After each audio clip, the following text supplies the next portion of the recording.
Before we join in prayer, let's pause for a moment and listen to the voice of God through His Word. Emotions are powerful. They are not weak sparks flickering in the human heart. They are mighty winds that can lift us to the mountaintop of joy or press us down into the valley of despair.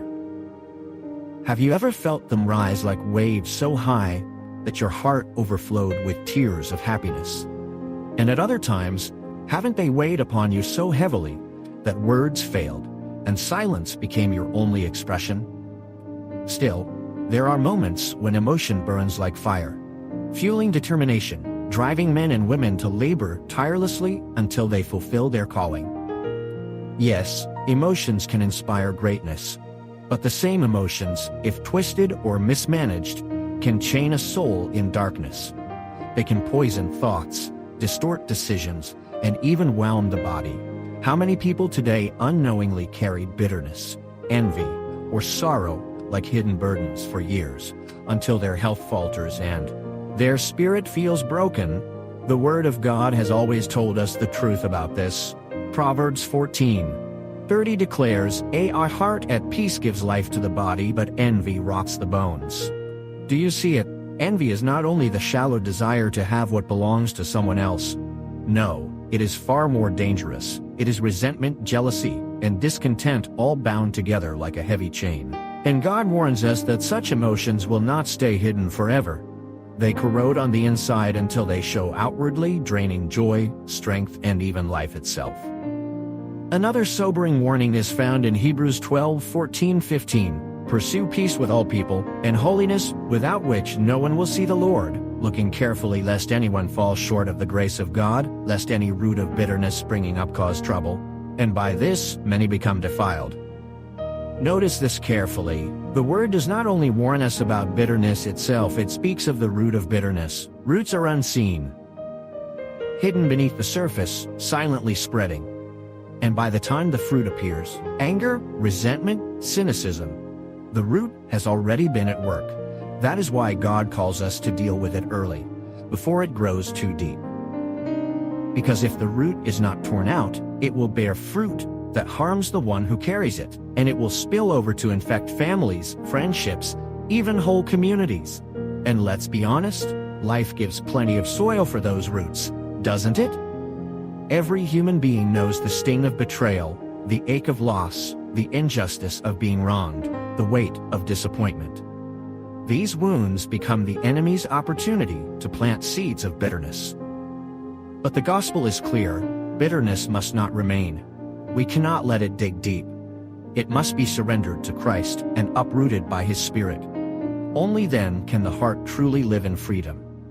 Only then can we boldly say, "The peace of God rules in me."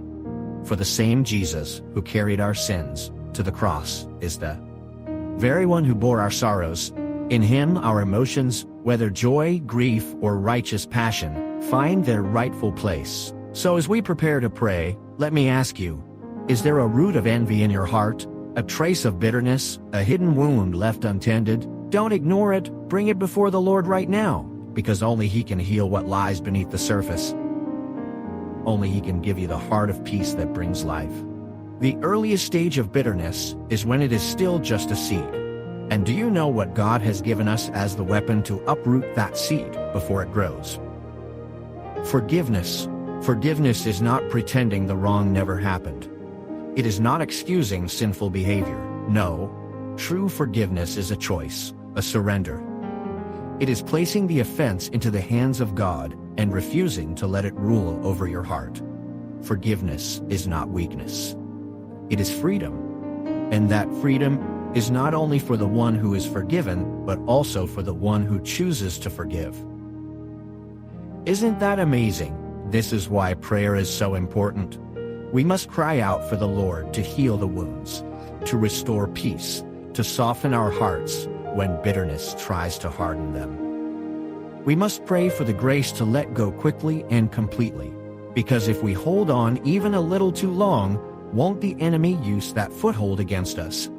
And we must ask for the supernatural strength to do what Jesus commanded, to repay evil, not with evil, but with good. Think about it. A life lived in constant resentment is no life at all, is it? It is a prison. A cage built by anger, locked by unforgiveness, guarded by pain. But praise God, Jesus Christ has come to set us free. In Him there is a peace no insult can destroy. In Him there is a peace no insult can destroy. A joy no circumstance can steal. A victory no enemy can overturn. Yes, negative emotions may come. They knock on every door. But do they have to stay? No.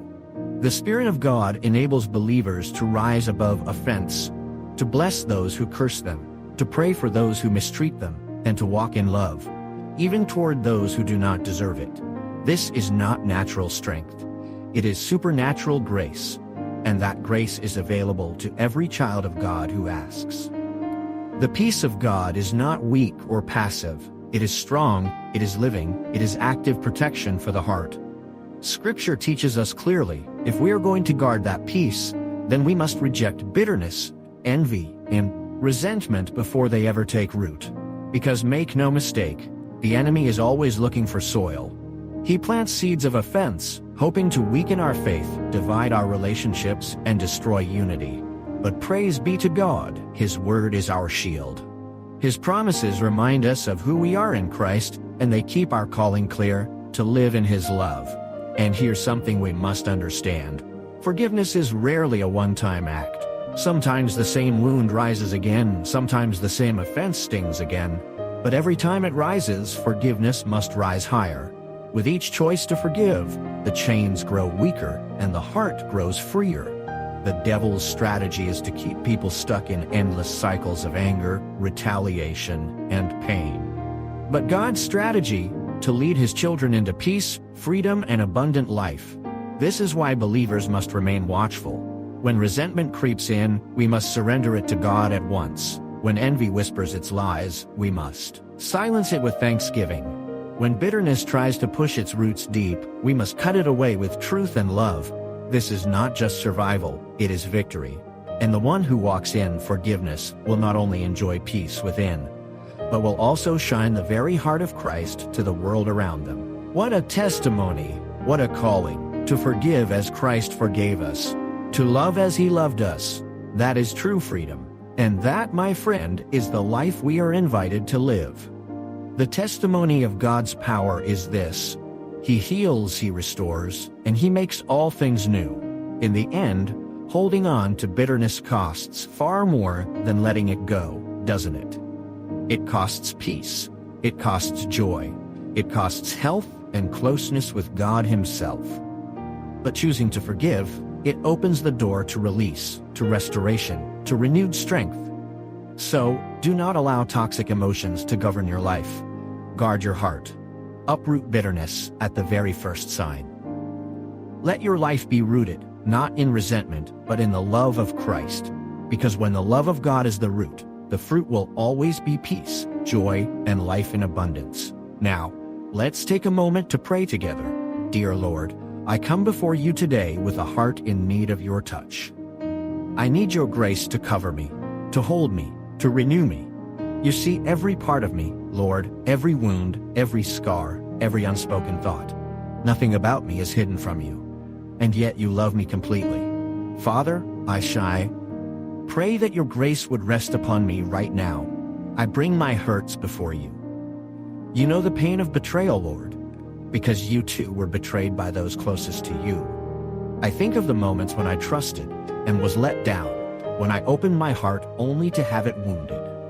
And so I ask you, heal me. Heal the part of me that feels abandoned.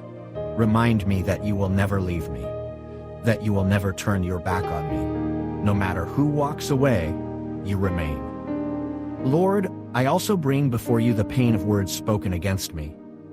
Some words have been sharp like arrows, striking deep into my heart. Some have been whispered behind my back, while others have been said to my face, and each one left a mark. But you, Lord, are the one who can heal what no one else sees. Touch my heart where those words landed.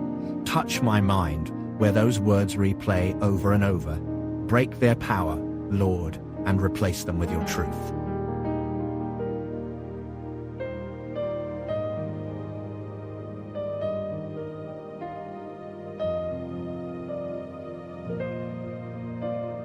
away every trace of bitterness in my heart.